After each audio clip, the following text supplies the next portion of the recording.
అంటే మీ వీడియోస్‌లో మేము చాలా చూసిన వాటిలో మీరు నిజానికి క్రైస్తవ మతం నుంచి వచ్చారు. అవును. క్రైస్తవ మతం నుంచి వచ్చి మీరు ఆ వీడియోస్‌లో కూడా నేను చర్చ్‌కి వెళ్ళాను అని చెప్పేసి అంటూ ఉంటారు. అంటే మీ వీడియోల ద్వారా క్రైస్తవ మతాన్ని వ్యాప్తి చేయాలని చూస్తున్నారా? యాక్చువల్లీ నా కాజ్ ఏంటి అనేది కంప్లీట్‌గా చాలామందికి ఒక నిమిషం వీడియోలో అది అర్థం కాదు. నా డైలీ లైఫ్‌ని చూసే వాళ్ళకి అది కంప్లీట్‌గా అర్థమవుతది. ఎందుకంటే ఈ జర్నీ స్టార్ట్ అవ్వడానికి ఆ క్రైస్తవ మత ప్రభావం అంటే ప్రజలందరూ మత కోణంలో చూస్తున్నారు కాబట్టి మతమని నేను చెప్తూ ఉన్నాను గానీ, క్రైస్తవ్యం యొక్క ప్రభావం పూర్తిగా ఉందండి. ఎందుకంటే నేను బైబిల్ చదువుతున్నప్పుడు చాలా సందర్భాల్లో చాలా మాటలు నన్ను ఇన్‌స్పైర్ చేశాయి. అందులో కొన్ని మాటలేంటంటే, దేశంలో బేదలుండక మానరు ఆవశ్యకంగా నీ గుప్పెలని విప్పుము అనే మాట ఒకటి. నిజమైన ఉపవాసం అంటే ఆకలితో ఉండేవారికి ఆహారం పెట్టడమే అనేటువంటి మాటలు నన్ను చాలా ఇన్‌స్పైర్ చేశాయి. అంటే మనం కలిగి ఉన్న దాన్ని బట్టి పెట్టడం అది అది నిజంగా ఒక బ్లెస్సింగ్ అనే చెప్పాలి. అంటే మనుషులు చేసే సహాయానికి దేవుడి పేరు పెట్టుకుంటున్నారా మీరు? అంటే చెప్తున్నాను కదండీ! నన్ను మనుషులెవరు కూడా నన్ను బలపరచలేదు. మనుషులెవరు కూడా అంటే ఇన్‌స్పైర్ అని అడిగారు కదా! నన్నెవరు ఇన్‌స్పైర్ చేయలేదు. అంటే మనుషులు వాళ్ళు చేస్తున్నారు కాబట్టి మనం చేయాలి, వాళ్ళు చేస్తున్నారు కాబట్టి మనం కూడా చేయాలి అనేమి లేదు. త్రూఔట్ బైబిల్ ద్వారాగా నేను ఇన్‌స్పైర్ చేయబడ్డాను. మీరు సహాయం చేస్తూ ఉన్నారు కదా! అంటే మొత్తం మీ ఇండిపెండెంట్‌గానే మీరు నుంచున్నారా? లేదంటే మీ వెనకాల ఏమన్నా రాజకీయ వ్యక్తులుండి మీరు మిమ్మల్ని ముందుకు నడిపిస్తూ ఉన్నారా? లేదండి. ఇప్పటిదాకా అంటే చాలామంది పొలిటీషియన్స్ చాలా సందర్భాల్లో అంటే ఇండైరెక్ట్‌గా మనకి సహాయం చేయడానికి చూసారు. నేను ఇప్పటివరకు కూడా ఎవరిని అప్రోచ్ అవ్వలేదు. వాళ్ళ వాళ్ళ దగ్గరికి వెళ్ళలేదు. వాళ్ళైతే మాత్రం అప్రోచ్ అవ్వడానికి ప్రయత్నం చేశారు. ఎందుకంటే దీన్ని ఒక పొలిటికల్ కోణంలో నేను తీసుకెళ్లాలని అనుకోవట్లేదు. సో, ఇక్కడ కొంతమంది క్వెషన్ ఏంటంటే పొలిటికల్ కోణంలో తీసుకువెళ్ళట్లేదు, కుల కోణంలో తీసుకువెళ్ళట్లేదు. కానీ క్రైస్తవ మతాన్ని గురించి ఎందుకు మాట్లాడుతున్నావు అని అంటూ ఉంటారు. నిజానికి చెప్తున్నాను కదా! నన్ను ఇన్‌స్పైర్ చేసింది బైబిలు, క్రైస్తవ్యం కాబట్టి సో, దాని గురించి చెప్పడానికి ఏమాత్రం ఆలోచించను. మీకు పొలిటికల్ నాయకులు సహాయం చేస్తామని వచ్చారని అంటున్నారు. అంటే మీ లక్ష్యం ఏంటి? పేదవాళ్ళకి భోజనం పెట్టాలి. వాళ్ళు సాయం చేస్తామని వచ్చినప్పుడు కూడా మీరెందుకు నిరాకరించారు? యాక్చువల్లీ నా లక్ష్యం వచ్చేసి ఆకలితో ఉండేవారికి భోజనం పెట్టడమే. కాకపోతే దానికంటే మెయిన్ నా యొక్క మనస్సాక్షిని చంపుకోకుండా ముందుకు వెళ్ళాలి. సో, అందుకని చెప్పేసని పొలిటీషియన్స్ వాళ్ళ మంచి కాజ్‌తో ఇస్తారా, వేరే కాజ్‌తో ఇస్తారా అన్నది పక్కన పెడితే, ఇప్పుడు నేను నా ఫ్యామిలీని పోషించుకోవడం గానీ, అలాగే ఈ ఈ యొక్క కార్యక్రమాన్ని ముందుకు వెళ్ళడానికి గానీ, నా కష్టం నుంచి చేయాలన్నదే నా మెయిన్ మోటో. కాకపోతే ఎప్పుడైతే ఇందులోకి పొలిటీషియన్స్ ఎంటర్ అవుతారో, ఇప్పుడు మన దేశ రాజకీయాలను చూస్తా ఉన్నాం. సో, ఎట్లా అయిపోయిందంటే ఒక పొలిటీషియన్ మనకు సహాయం చేశాడంటే, ఇంకొక పొలిటీషియన్ మన మీద బురద జల్లడానికి ప్రయత్నం చేస్తాడు. లేదంటే సహాయం చేసిన పొలిటీషియన్ ఎట్లా ఉంటది అంటే, మన జీవితం మొత్తాన్ని, ఇప్పుడు నా ప్రయాణం మొత్తాన్ని తనే పోషించినట్టు మాట్లాడతాడు. సో, అది నా మనస్సాక్షిని చంపేస్తది కాబట్టి, ఆ విషయంలో నేను ముందుకు వెళ్ళలేకపోయాను. అంటే మీ మనస్సాక్షి కన్నా ఆకలి విలువ అనేది తగ్గిపోయిందా? ఆకలి విలువ తగ్గడం కాదు గానీ, నా మనస్సాక్షికి నేను మొదట ప్రాధాన్యత ఇస్తాను. ఎందుకంటే దాన్ని చంపుకున్నానంటే ఇంక శామ్యూల్ కోసిరి అనేవాడు ఇంక లేనట్టే. సో, కాబట్టి మనస్సాక్షికే మొదటి ప్రాధాన్యత. అంటే రాజకీయ నాయకులు అంటే చాలా మంది కొంతమంది పవర్‌ఫుల్ ఉంటారు. అంటే మీరు ఈ ఆల్‌మోస్ట్ ఫిఫ్త్ ఇయర్‌లోకి అడుగు పెడుతున్నారంటే అది నార్మల్ విషయం కాదు. అవును. ఎన్నో ఒడిదుడుకులు ఎదుర్కొని ఉంటారు. అవును. మంచి జరుగుతుందంటే ఎక్కడన్నా ఆపే ప్రయత్నం జరుగుతూ ఉంటాయి. అలా మీరు ఈ ప్రయాణంలో మీకేమన్నా ఒడిదుడుకులు ఎదుర్కొన్నారా? లేదండి. ఏ పొలిటీషియన్ కూడా అంటే మనల్ని ఇంటర్నల్‌గా ఎవరైనా కలిసినప్పుడు గానీ, చాలా చోట్ల, చాలా సందర్భాల్లో పొలిటీషియన్ కలుస్తూ ఉంటారు. ఎవరైనా పరిచయం చేసి, ఈ అబ్బాయి ఇట్లా కార్యక్రమం చేస్తున్నాడంటే ప్రతి ఒక్కరు అప్రిషియేట్ చేశారు. ఎవరు కూడా ఇట్లా ఎందుకు చేసాడు అన్నట్టు ఇండైరెక్ట్‌గా గానీ, డైరెక్ట్‌గా గానీ నన్నైతే ఎవరు ఇబ్బంది పెట్టలేదు. అండ్ చాలామందైతే మాత్రం వాళ్ళని కలవమని చెప్పని, వాళ్ళు సహాయం చేస్తామని చెప్పేసని చెప్పారు గానీ, ప్రతి పొలిటీషియన్, ప్రతి పార్టీ వాళ్ళు కూడా వాళ్ళు పాజిటివ్‌గానే రెస్పాండ్ అయ్యారు.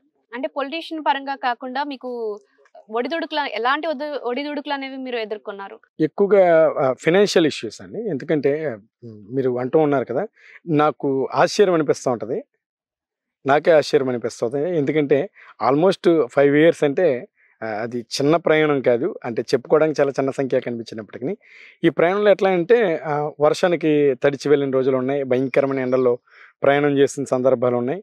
అంటే ఈ ఎట్లా అయిపోయింది అంటే, ఈ 5 సంవత్సరాల ప్రయాణంలో ఒక్కరోజు కూడా మానకుండా వెళ్ళడం అది అంటే శరీరాన్ని, అటు ఆలోచనల్ని, అటు ఆర్థికంగా కూడా చాలా అంటే చాలా బలహీనం చేసేసాయి.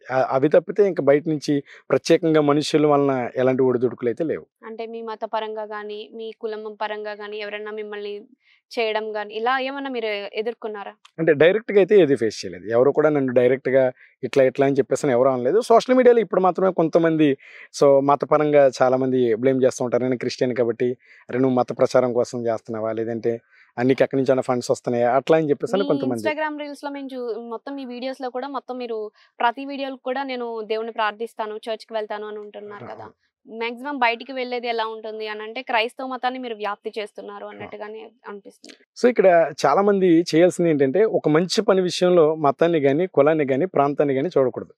అక్కడ మీరు నెగిటివిటీని నేను కూడా చూస్తూ ఉంటాను. ఎక్కువగా నేను పాజిటివ్ కంటే నెగిటివ్కి స్పందిస్తూ ఉంటాను. ఎందుకంటే వాళ్ళకి తెలియక అట్లా చేస్తూ ఉంటారు కాబట్టి సమాధానం చెప్తూ ఉంటాను. కానీ ఈ నా జర్నీ మొత్తంలో కూడా నాకు ప్రతి ఒక్కరు కూడా కులంలో ప్రతి కులాల వాళ్ళు కూడా ఈ ఓసీ, బీసీ, ఎస్సీ, ఎస్టీ అన్ని కులాల వారు, అలాగే మతపరంగా కూడా ముస్లిమ్స్, క్రిస్టియన్స్, హిందూస్, అలాగే నాస్తికులు కూడా వారి వంతు సపోర్ట్ని తెలియజేస్తూనే వచ్చారు. ఎవరు కూడా నన్ను డిస్కరేజ్ చేయలేదు. ఎవరైతే కొంతమంది అంటే ఉన్మాదపు ఆలోచనలు కలిగి ఉంటారో వాళ్ళు మాత్రమే నెగిటివ్ ప్రచారాన్ని, నెగిటివ్ కామెంట్లు చేస్తుంటారు. కానీ మిగతా విషయాలు ఎక్కడ కూడా నెగిటివిటీ చాలా తక్కువ. చాలా మంది మనకి హెల్ప్ కావాలి అని వచ్చినప్పుడు మనం హెల్ప్ చేస్తూ ఉంటాం. అవును. కానీ అందులో మంచి ఉంటుంది, చెడు ఉంటుంది. అవును.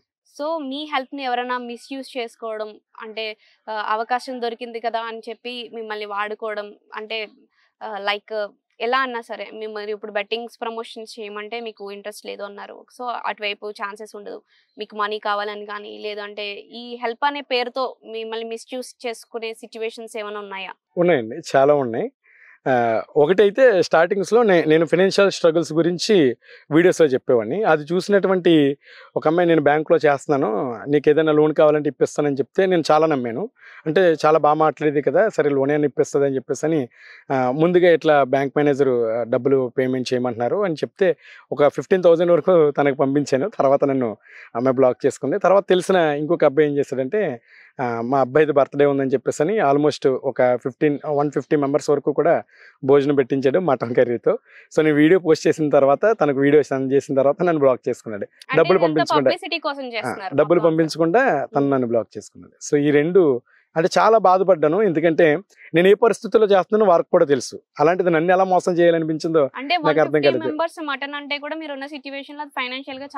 చాలా ఎందుకంటే ఆ అమౌంట్ తో నేను ఒక 10 to 10 days ఆల్మోస్ట్ నేను పెట్టగలుగుతాను కదా, నార్మల్ డేస్ లో పెట్టగలుగుతాను. అదంతా కూడా ఒక్క రోజులోనే తన గొప్పల కోసం పెట్టించి నన్ను కొంచెం ఇబ్బంది పెట్టాడు.